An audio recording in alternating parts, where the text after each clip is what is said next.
Well, it's Tuesday morning here at the Rosemont Convention Center in Chicago, and time for the opening of the second day of PLMA's 2012 Private Label Trade Show. I'm Jodi Daley, and with me is my co-anchor, Brian Sharoff, president of PLMA. Good morning, Brian. Good morning to you, Jodi. So how was the first day? Well, talking to buyers and exhibitors, it was very successful. More than 3,500 retailers and wholesalers picked up their badges. You know, PLMA has a new registration system this year, so that helped a lot. There weren't the lines that we've seen in past years. Exhibitors on the floor were very busy greeting possible buyers. Many of them carefully arrange appointments in advance. Others wait for retailers to stop by. You know, it can be especially difficult for exhibitors who haven't exhibited at the show before and don't really know the rules of the game. On the other hand, the show runs an 85% renewal rate, so one way or the other, exhibitors figure it out and make the contacts that they're going to be looking for. So how many years has PLMA been presenting the show?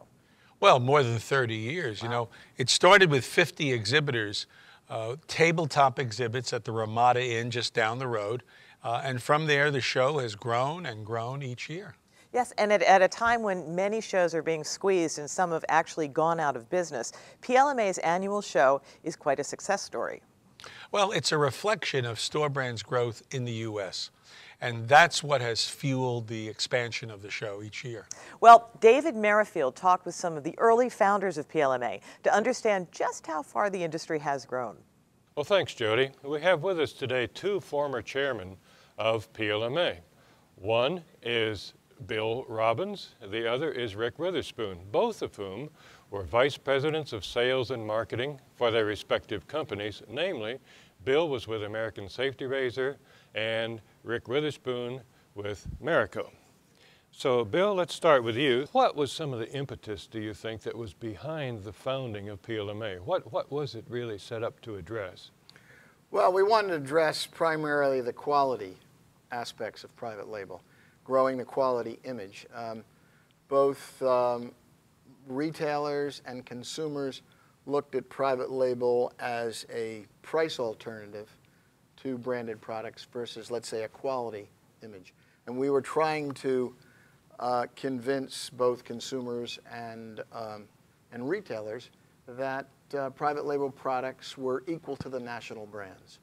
Well, Rick, conversely, you were with Marico, which was a private label packer, but it was also owned by Anheuser-Busch, of course, a major branded manufacturer. Tell us how the evolution came about that company got into private label business, and is that very commonly done anymore? You know, it's certainly lower today, and there's much more, many more companies, I should say, that have been created, that are independent, that are private label manufacturers. This leads to the quality aspect that PLMA originally was chartered to enhance, along with the fact that it gives you more flexibility in the companies to work with the retailers on innovating, truly innovating new products dedicated to the store brands.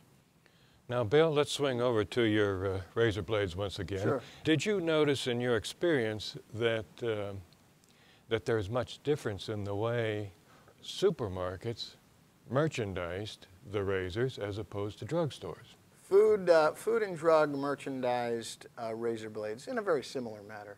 In food stores, razor blades were merchandised up front. They were high profit margins, certainly versus food, food categories. Health and beauty aids, razor blades being in that category, they were high profit margins. So they were displayed up front. In drugstores, blades were displayed up near the registers in some chains, but in many instances they were displayed in the, let's say, men's section, health and beauty aid aisle, the men's section. All right. Rick, let's take a look at something a little bit different here. At one point in your career, you were with Eurodor, which is a company that you've assembled, and that career path took you to Paris, France. Now, when you were in Europe, what differences did you observe between how private label is marketed in Europe as opposed to how it is marketed in the United States? The quality is much more controlled and has been for a very long time. So the image with the consumer in Europe is at a different stage of development, let's say, than in the U.S. So the understanding that you have is that there's a lot of evolution going on in the U.S. toward the European model, you might say. Thanks to both You're of welcome. you. Oh, you're welcome. Yeah. And back to you, Jodi. Well, nostalgia is wonderful, but buyers want to know what's new on the show floor. We asked Michael Sansolo to visit the home and health halls and check out what exhibitors are showing. Jodi, here in the home and health part of the trade show, you see a lot of products emphasizing environmental aspects. And we're down here now at Ofertex. This is a company from Israel, and they've got an environmental aspect to their product that I found really unique. What these folks make, and you can see it all through here, are a lot of hand cloths and towels, things people are going to need in their bathrooms and kitchens. They've got microfiber, and they have this really cool eco line. Now let me explain to you what happens here. They go to other textile companies. They take the scraps from what those companies haven't used. This is virgin product, it's totally clean, but they take what would have otherwise been garbage and turn it into useful and really attractive cloths. So in this way you end up with a product where you can talk about, heck, it's useful as anything, but it's also environmentally sound. It reduces waste and it finds a secondary use for a product. That is a multiple win. Really interesting items. Ofertex, down here in the Home and Health Center. Jodi, down here in the home and health part of the show, you can see products that appeal to a lot of different lifestyles. Right now I'm in FMK Labs, an interesting booth for makeup products with more of a healthy and natural twist. What these folks do, and they make a big point of it in their booth, there's no animal cruelty testing. They have been certified by PETA as being safe and gentle to animals. And the products they offer give women that more natural sort of feel with their makeup. Now, honestly, this isn't something I know a whole lot about, but they showed me this. This is a makeup remover, a cleanser. And as you can see, we've got a mix of oil and water divided, just as it would in any product. You shake it up and boom, now your product is ready to be used. And they've told me it will stay in this mixed state for quite a number of minutes so that a woman has the opportunity to use the product, clear makeup off her eyes, off her face, in a very natural and healthy way. This is the sort of thing that certain customers are really looking for these days, and this kind of creative product is what has to be on the shelf. Jodi, I'm down here at the dough source. Now what they make here is a product that all of us know, and this is a place where private label can go and really add something special to stores. Whether you're a supermarket, a mass merchandiser, or a drugstore, everybody wants to market to kids. And whether it's the holiday time of the year, birthdays, toys are always great. And one of those toys that everybody loves is playing with dough. We all know what the national brand of this is. This is a great little private label company making this. And look at the sizes. You can buy a small pack, which, you know, kids love to have this stuff. You got a couple kids, boom, you go to the bigger pack, or for schools, or child care centers, or maybe even parties, you go to the big size. Now, if you look down here, Jodi, I would love to tell you that I used all the different doughs, and as you can see, they come in a wide variety of colors. I didn't make this. A guy named Ted, who runs the booth, makes it. But one thing I can tell you for sure, it comes in scents. Now this one happens to be cherry, and I have to tell you, I would eat this in a second, even though I know I shouldn't. So Jodi, I know you've been up there, you've been working real hard, you've been serious all these days. I think you got to get down here to the dough source, have a little fun, play some games. So Jodi, this is for you, kiddo. Okay, so Micah, let me get this straight. Yesterday it was dog bones, and today it's dough. Can I please ask that if there's private label jewelry downstairs, that maybe you bring me some of that? Jack, thank you so much. Anyway, packaging is one topic that is very important to store brands, and this means keeping pace with national brands and innovations for retailer store brands. Dr. Kantha Shelke, PLMA's science and technology commentator, has been surveying the floor. And welcome. Thank you for coming to our little studio here. Thank you for having me, Jodi. So tell me what you found that is innovative and new and different. A little tiny water bottle. Okay. How All big good is that? things come in little packages. This one is 6 ounces. Okay.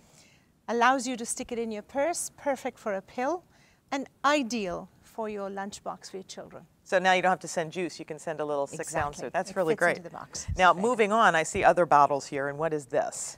Packaging is usually a cue to a consumer as to what is inside it. So when they see Tetra Pak, they know it's shelf stable, it has no preservatives. But what they don't know in this particular case is also has nothing else added. 2 ingredients, water and oatmeal, both of which are good for you, and it's delicious.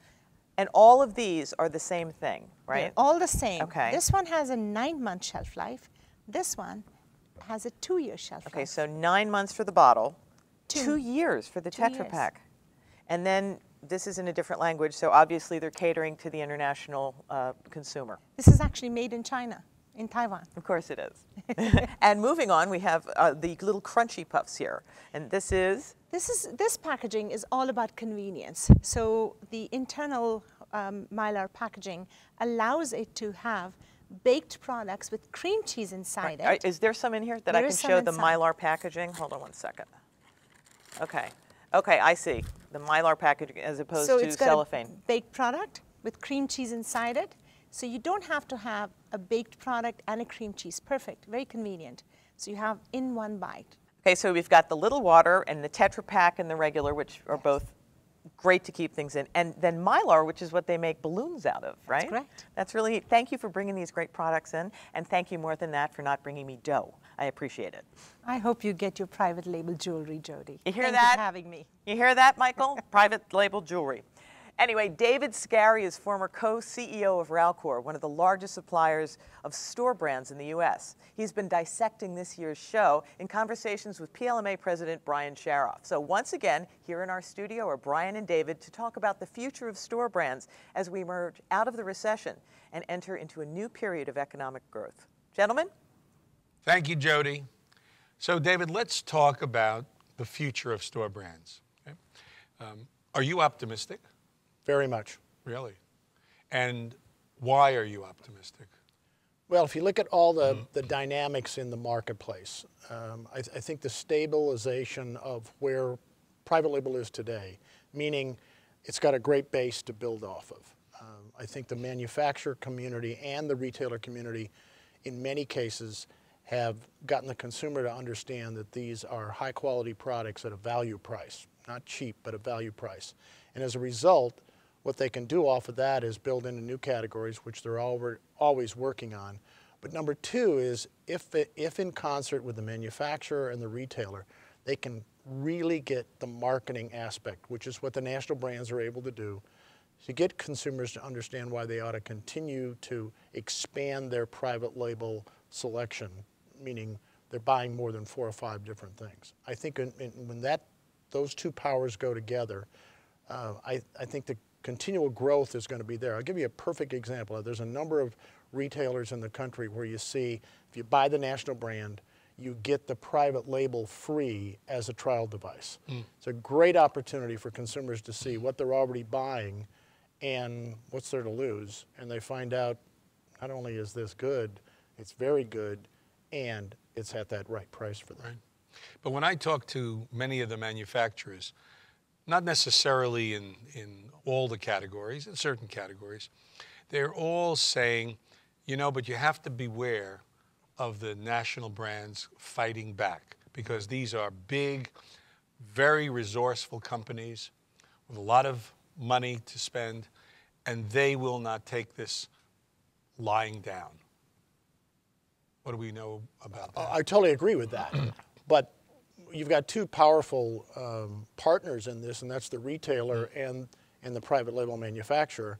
It doesn't say that we're going to be eliminating brands, and the real role of the brand is, number one, is to build the category, because that's where they spend their advertising dollars.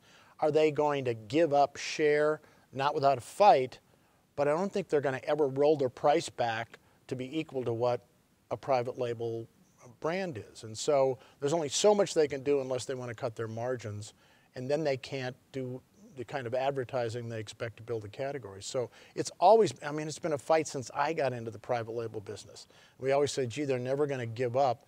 They don't give up, But the important thing is they've got to look at what's the best way for them to maximize their profitability and their volume. And it isn't to match pricing. It's to help build the category, come out with new items, which once again opens up another opportunity for private label manufacturers. Okay, let me ask you a sensitive question. Many books have been written in recent years about the shift in power from national brands to retailers. The retailer is in the driver's seat. So, private label depends on the retailer because the retailer's name is on the product. Is there a point at which the retailer in the driver's seat starts to be detrimental to the whole private label business? Wow, that's a good question. I don't know if it's detrimental as much as it is continuing to take the right approach to make sure they balance their own business. You know, if you go back a number of years, I'm old enough to remember when A&P got into, we're only going to have in, you know, our private label, it's going to be almost impossible to find the brands. That's not good marketing.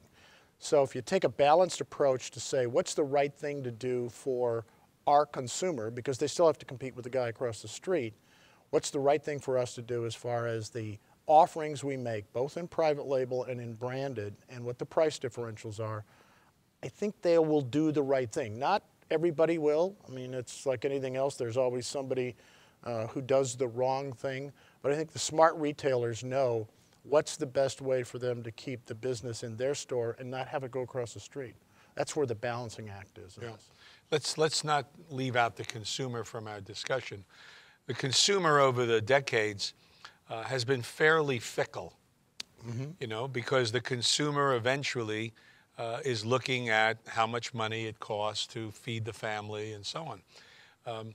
Are you confident that the consumer will stay loyal to private label? Yes, as long as the value is there and the quality is there. Right. If we cut back on the quality, we'll lose the consumer, and it'll take years to get them back. When I was still in the business, when I was talking to a retailer, I'd say, if you have a bad green bean, it makes my cereal look like it may not be at the right quality. So the critical piece is, if you're going to have a private label program, it has to be across the entire category, not just food.